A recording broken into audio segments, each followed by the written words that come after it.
ఉస్తాద్ భగత్ సింగ్. దాని రన్ అయిపోయింది, దాని కథ అయిపోయింది. ఎంత కొట్టింది అసలు, ఏం జరిగింది ఈ సినిమాలో? ఎందుకు ఇంత తక్కువ కలెక్షన్స్ వచ్చి ఒక టైర్ వన్ హీరో డిజాస్టర్ సినిమాకి ముందు డిజాస్టర్ల కంటే ఎందుకు ఇంత తక్కువ వచ్చింది? ఏ సినిమాల కంటే తక్కువ వచ్చింది? ఏరియా వైజ్ ఎంత?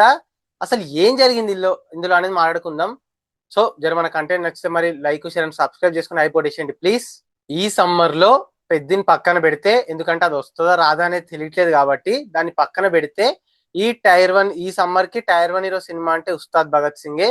కొంచెం నాకు వింటేజ్ టచ్ ఇచ్చింది, ఎందుకంటే ఈ తలకాయ నొప్పి పాన్ ఇండియా కంటే ముందు మంచి సమ్మర్ లో పెద్ద హీరోల సినిమాలు వచ్చేవి, మంచి ఎంటర్టైన్మెంట్ సినిమాలు, కమర్షియల్ సినిమాలు వచ్చేవి కాబట్టి ఆ టైప్ ఆ మోడ్ లో ఉండే నాకు ఈ ఉస్తాద్ భగత్ సింగ్ సాంగ్స్ కానీ, డిఎస్పి టచ్ కానీ, కమర్షియల్ సినిమా, ఓవరాల్ గా కమర్షియల్ సినిమా కాబట్టి, పైగా power star Harish Shankar combo కాబట్టి, ఈ హరీష్ శంకర్ ఎంత దరిద్రంగా తీసినా కూడా గబ్బర్ సింగ్ కాంబో కాబట్టి ఎంటర్టైన్మెంట్ ఏదో ఒకటి ఉంటది. పైగా ముందు తేరి రీమేక్ కాదు అని కూడా అన్నారు కాబట్టి కొంచెం హోప్ హైప్ ఉండే, అక్కడక్కడ ఉత్సాహం ఉండే. కానీ అదే అది ఫస్ట్ డే కనిపించలే అనుకోండి, అది వేరే విషయం. కాకపోతే సినిమా ఎంత దరిద్రంగా తీసిండో, ఎంత అవుట్డేటెడ్ రొట్టగా తీసిండో మనం మాట్లాడుకున్నాం, ఇందులో వద్దు. సో సినిమా ఎంత చెత్తగా ఉన్నా కూడా పవర్ స్టార్ సినిమాకి ఓపెనింగ్స్ వస్తాయి, అక్కడ దొబ్బింది. ఆ పోనీ సరే, దురంధర్ 2 క్లాష్ అది ఇది పక్కన పెట్టేద్దాం.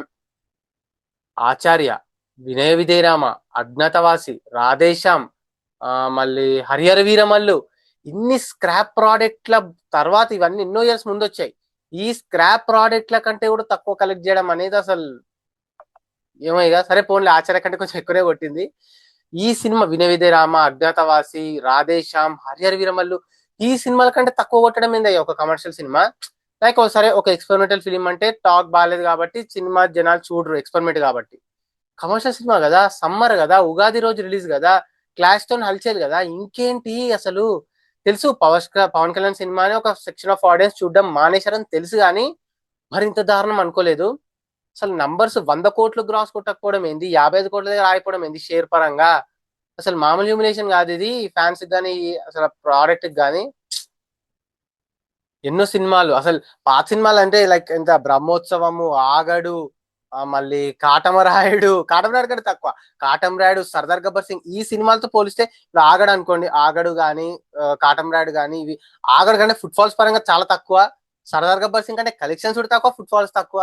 కాటమరాయుడు ఇంత అసలు టికెట్ రేట్ హై లేకున్నా కూడా ఇంత తక్కువ అన్ని ఆ సినిమా కంటే తక్కువ అంటే ఇది ఏ range down follow Pawan Kalyan అర్థమవుతుంది.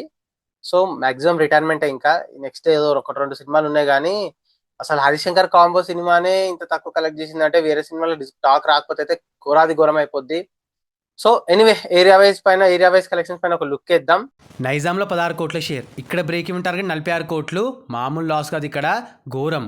ఎన్నో పెద్ద సినిమాల ఫస్ట్ డే కలెక్షన్స్ కూడా క్రాస్ చేయలే, మరింత తక్కువ అస్సలు ఎక్స్పెక్ట్ చేయలే. సీడెట్లో 7 కోట్ల షేర్, ఇక్కడ బ్రేక్ ఈవెన్ టార్గెట్ 15 కోట్లు, అట్టర్ ఫ్లాప్. ఇంకా వైజాగ్లో 6.46 కోట్ల షేర్, ఈస్ట్లో 5 కోట్ల షేర్, వెస్ట్లో 3.54 కోట్ల షేర్, గుంటూరులో 4.13 కోట్ల షేర్, నెల్లూరులో 1.76 కోట్ల షేర్ అండ్ కృష్ణాలో 3.96 కోట్ల share. Total Andhra break even target 52 కోట్లు, flop.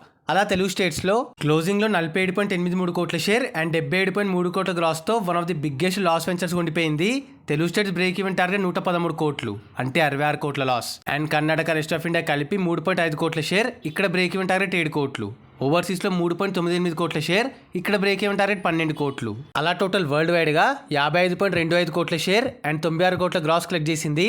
World wide break even target 133 కోట్లు, అంటే 78 కోట్ల లాస్తో అండ్ 41.5 రికవరీ పర్సెంటేజ్తో బిగ్గెస్ట్ డిజాస్టర్ అయింది. సో అది గైస్ మ్యాటర్. కనీసం 50% కూడా రికవర్ చేయకుండా పెద్ద డిజాస్టర్ అయింది పవన్ కళ్యాణ్ కెరీర్ లోనే.